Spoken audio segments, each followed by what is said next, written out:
Herkese yeniden hayırlı günler. Bugün kısaca özellikle WhatsApp'ta kendi telefonunuza nasıl mesaj gönderebilir veya notlarınızı alıp orada saklayabilirsiniz. Bununla alakalı hemen kısaca bakalım.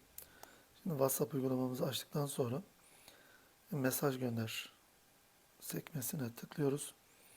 Ve gördüğünüz gibi burada sizin kayıtlı olan numaranız, yani kendinize mesaj gönderin tıkladığınızda artık buraya not almak istediğiniz veya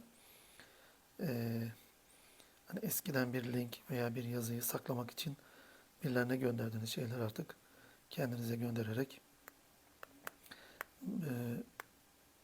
saklamak istediğiniz bilgileri, şifrelerinizi veya notlarınızı bu şekilde WhatsApp üzerinde saklayabilirsiniz. Özellikle bu WhatsApp'ın arama özelliğini kullanarak da aradığınız şeyleri buradan çok hızlı bulup dediğim gibi şifreler veya bilgiler, notlarınızı kullanabilirsiniz. Yeni bir videoda görüşmek üzere. Yeniden hayırlı günler.